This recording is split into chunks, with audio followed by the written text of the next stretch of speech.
Good evening and welcome back, everybody. We're getting kind of a late start here, and that is because we're going to do a overnight cook. It's about 10 o'clock at night. Actually, it's 10:01 at night, and we're going to do a 10-pound Boston butt bone-in. You can see I already got it rubbed down. One interesting note on this cook, we're going to do it fat cap down. You know, I think this may be my first butt doing a fat cap down. We're going to see how it goes. My intentions here are to hopefully maybe, it'll get a little bit more flavor because I don't think a lot of rub penetrates the fat cap. So maybe it will, maybe it won't. But real easy to get this thing prepped up. Took it out of the package, rinsed it off, patted it dry. We used yellow mustard as a binder. And then for the rub we're using on this butt is the Killer Hogs, the BBQ rub. So besides that, we're going to cook this on the Pits and Spits Maverick 1250. Like I said, overnight. Really excited to see how this thing does with pellet consumption.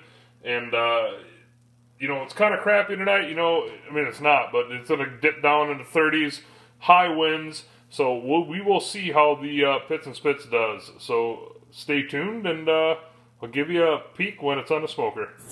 Alrighty, so we're back real quick here. Let's give you a quick peek at the Pits and Spits. She's going good. Like I said, going to get down, I think, in the mid-30s tonight. We'll give you a quick peek at the butt. Just put it on a little bit ago. There she be. You can see I'm monitoring the internal temp there on the butt with my ThermalWorks smoke and with the internal temp probe there. And I got my ThermalWorks smoke internal probe in there just to kind of keep an eye on things. So besides that, we'll go ahead and close this thing down. I'm not going to open it up until I wake up. So we will see you guys in the morning. Alrighty, good morning. Butt has been on just for a little over 9 hours, but first things first, let's go ahead and take a peek at see how much pellets we used. Oh, not too bad. I don't know if you can see that. There you go. Sorry, having a hard time here. There we go. So yeah, like I said, I filled this thing all the way up before I went to bed last night, and that's what we got. Been on for a little over 9 hours. Holding good at 225. I don't know if you can hear the wind or not, but it is windy. It's kind of just swirling on this front porch. But let's go ahead and take a look at the butt. Yeah, looking pretty dang good. Internal temp right now is at about 167 on my ThermalWorks, and on the Pits and Spits, look at 168. So I'm probably going to let this go for just a little while longer yet, probably like in that 170, 175 range, and then I will wrap it up. So we'll pick up when I do that. Alrighty, so we have been on for 12 hours, and we got the bark that I wanted. I don't really ever pull these butts really based on temp. I know some people do. I can tell you right now, this thing is reading right about 180, so it's still got about 20 degrees to go. But I leave it on there until I get the bark that I want, and I got the bark what I wanted. So now what I'm going to go ahead and do is I'm going to go ahead and wrap this up a few times in aluminum foil, throw it back on the Pits and Spits, and we'll probably... I'm going to take it up to an internal, probably about 200 degrees, and let it rest, and I will I will pick back up when it's time to pull this, so we'll see you then. Alrighty, welcome back. It's time to pull this thing. It's time to eat. I'm getting hungry. Just real quick, we'll go over the cook times for you. 225 the whole cook, 14 hours and 40 minutes. Brought this thing up to an internal temp of about 200, and I let it, wrapped it up in some towels when I was done. Let it rest for 4 hours exactly. I used the Lumberjack competition pellets, and I just got to say, I threw this thing on at about 10 o'clock last night, and we honestly, here in Minnesota last night, probably, I said 30s. It probably got down to like 40 last night.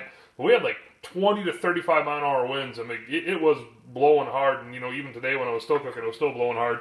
Just got to say, I am very impressed with how well, once this Pits and Spits gets dialed in, like, it is very impressive. Like, I saw maybe like a plus or minus 2 to 3 degrees variance. So, really impressed. Let's go ahead and pull this thing. Get the bone out of there real quick.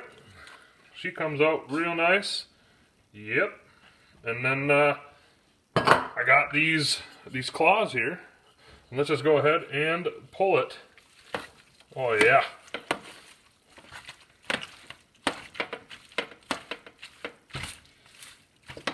Be a bit longer of a video here, but I figured I'll show a video here of me pulling this butt. Nice bark on it. You can see a nice smoke ring on it.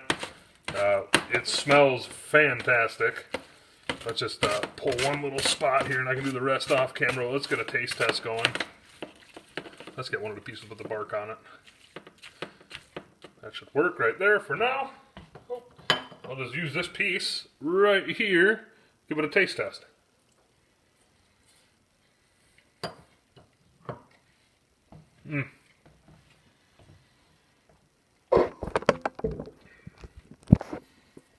Fantastic.